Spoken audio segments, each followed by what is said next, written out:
To my channel लापरी श्रीवास्तव। और आज मैं शेयर करने वाली हूँ बच्चों का एग्जामिनेशंस पेपर। तो जो भी मॉम्स अपने बच्चों को एनुअल एग्जामिनेशंस की बच्चों को प्रिपरेशन करा रही हैं और घर पर ही बच्चों का एग्जाम लेना चाहती हैं तो वो इस चैनल पर जुड़े। और प्लीज़ अगर आपके लिए थोड़ा सा भी हेल्पफुल रहा हो तो प्लीज़ इसे लाइक कीजिएगा, शेयर कीजिएगा और सब्सक्राइब ज़रूर कीजिएगा। तो चलिए आज का एग्जामिनेशन पेपर आपको बताते हैं। तो आपको जब भी बच्चों को एग्जामिनेशन पेपर लेना है तो सबसे पहले आपको, जैसा कि हमने बच्चों को कैपिटल और स्मॉल लेटर दोनों ही सिखा दिया जाता है, तो बच्चों को आपको कैपिटल और स्मॉल लेटर दोनों का ही पेपर लेना होगा, क्योंकि एग्जामिनेशन में बच्चों को कैपिटल और स्मॉल लेटर दोनों ही आने वाले हैं। देन मिसिंग लेटर्स आएगा, बच्चों को स्मॉल लेटर में मिसिंग लेटर दिया जाएगा, क्योंकि कैपिटल और स्मॉल लेटर बच्चों को बहुत अच्छी तरह से सिखा दिया जाता है और लास्ट ईयर में बच्चों को ये एग्जामिनेशन में बच्चों का आता है। तो यहाँ पर मिसिंग लेटर दिया गया है, तो यहाँ पर मिसिंग लेटर स्मॉल लेटर का ही दिया गया है।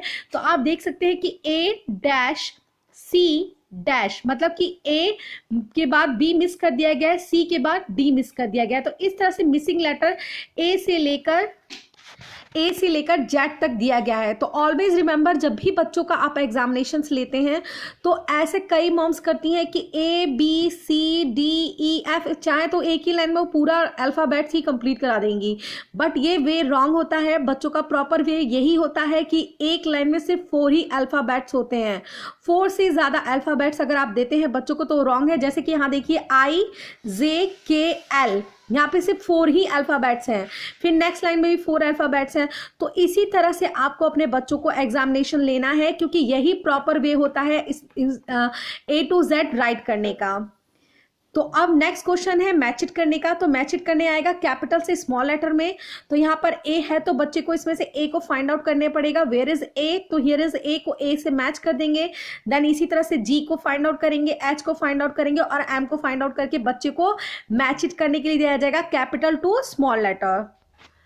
एंड हाँ, आप जब भी बच्चों का एग्जामिनेशंस लेते हैं तो एग्जामिनेशंस की कॉपी आप हमेशा ड्राइंग शीट पे ना लेकर एग्जामिनेशन की कॉपी हमेशा जो ये आप इंग्लिश का वर्क कराते हैं उसी कॉपी में लिया कीजिए, जिससे क्या होता है कि बच्चों को प्रैक्टिस होती है। और स्कूल में भी इसी टाइप से कॉपी मिलती है जो कि थोड़ी सी बड़ी होती है, जो कि बच्चों के लिए बहुत आसानी होता है, क्योंकि बच्चों को इंग्लिश की कॉपी में ही इंग्लिश का वर्क आप कराएं। इसी तरह से match the pictures with the first letter of their names, यहाँ पर पिक्चर्स को मैच करना है उसके फर्स्ट लेटर से। सो यू फॉर अम्ब्रेला बच्चे फाइंड आउट करके यूज फॉर अम्ब्रेला से मैच करेगा। इसी तरह से आउल की पिक्चर है, शिप की पिक्चर है, नेस्ट की पिक्चर है, लॉइन की पिक्चर है। तो आप इन दिस टाइप मेक कर देंगे और बच्चा उस पिक्चर को मैच करेगा उस अल्फाबेट से। Circle the alphabets that give the beginning sound. So यहाँ पर बिगिनिंग साउंड से बच्चों को मैच करने के लिए दिया गया है। एज यू कैन सी, आप इस तरह से इसको बना सकते हैं। अगर आपके पास ओल्ड बुक है तो ओल्ड बुक में से आप ये काट करके, कई मॉम्स की जो पिक्चर्स बना नहीं पाती हैं वो मॉम्स ये कर सकती हैं कि जिसके पास ओल्ड बुक हो उस ओल्ड बुक से अपने बच्चे को इस तरह से ले करके उसको काट करके और आप इस तरह से स्टिक करके अपने बच्चों को दे सकती हैं, जिससे बच्चों को रिकॉग्नाइज करने भी प्रॉब्लम नहीं होगी। हो सकता है आपकी ड्राइंग पुअर हो, आप ड्राइंग अच्छी नहीं बना पा रहे हो, सो आप ओल्ड बुक से कट करके इस तरह से स्टिक करके बच्चों को दे सकती हैं और अपने एग्जाम बच्चों का ले सकती हैं। जैसे कि यहाँ पर बच्चे को फर्स्ट बिगिनिंग लेटर पे सर्कल करना है। सो यहाँ पर क्वीन है तो PR क्यून ऑप्शन दिया गया है, PR क्वीन। तो इसमें फर्स्ट किस पे बच्चा आपका सर्कल करेगा? Q से, क्योंकि Q से क्यून होता है। इसी तरह से नेक्स्ट देख लीजिए QRS। तो यहाँ पर QRS दिया हुआ है ऑप्शन में और पिक्चर किसकी है? रैट की है। तो किस पे सर्कल करेगा? रैट पे। नेक्स्ट पिक्चर है टाइगर की। अब बच्चा पिक्चर को रिकॉग्नाइज करके आप इसमें हेल्प नहीं करेंगे। ऑलवेज रिमेंबर, एग्जामिनेशंस करते वक्त बच्चों को जब आप घर पे भी एग्जाम लेते हैं तो उन्हें फील यही होना चाहिए कि वो स्कूल में एग्जाम दे रहे हैं। आप उनकी हेल्प नहीं करेंगे, ये नहीं कि मम्मा ये क्या होगा इसका, तो आप आंसर बता दें।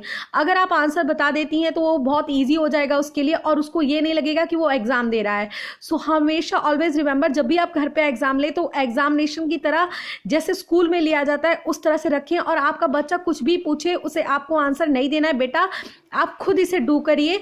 जब आप उसे डू कर लेंगे देन आफ्टर हम चेक करेंगे, देन आपको बताएंगे कि आपने क्या मिस्टेक की है। आपको उस समय हेल्प नहीं करनी है। देन इसी तरह से पिक्चर है टाइगर की, तो RTS ऑप्शन में है तो टाइगर पे सर्कल करेंगे। इसी तरह से पैरट की पिक्चर है तो PST ऑप्शन दिया गया है तो P पे सर्कल करेंगे। इसी तरह से SQUP शिप का दिया गया है तो S पर सर्कल करेंगे। तो आई होप आप समझ गए होंगे कि क्लास नर्सरी के बच्चों को आपको एनुअल एग्जामिनेशंस में क्या क्या कराना है और किस तरह से प्रिपरेशन कराना है। तो वीडियो अच्छा लगे तो like share and subscribe to my channel.